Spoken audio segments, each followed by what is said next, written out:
Question 112. You have a workload running on compute engine that is critical to your business.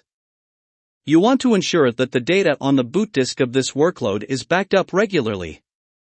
You need to be able to restore a backup as quickly as possible in case of disaster. You also want older backups to be cleaned automatically to save on cost. You want to follow Google recommended practices.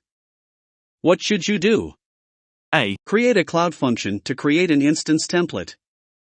B. Create a snapshot schedule for the disk using the desired interval. C. Create a cron job to create a new disk from the disk using cloud. D. Create a cloud task to create an image and export it to cloud storage. Now take 10 seconds to think about the answer.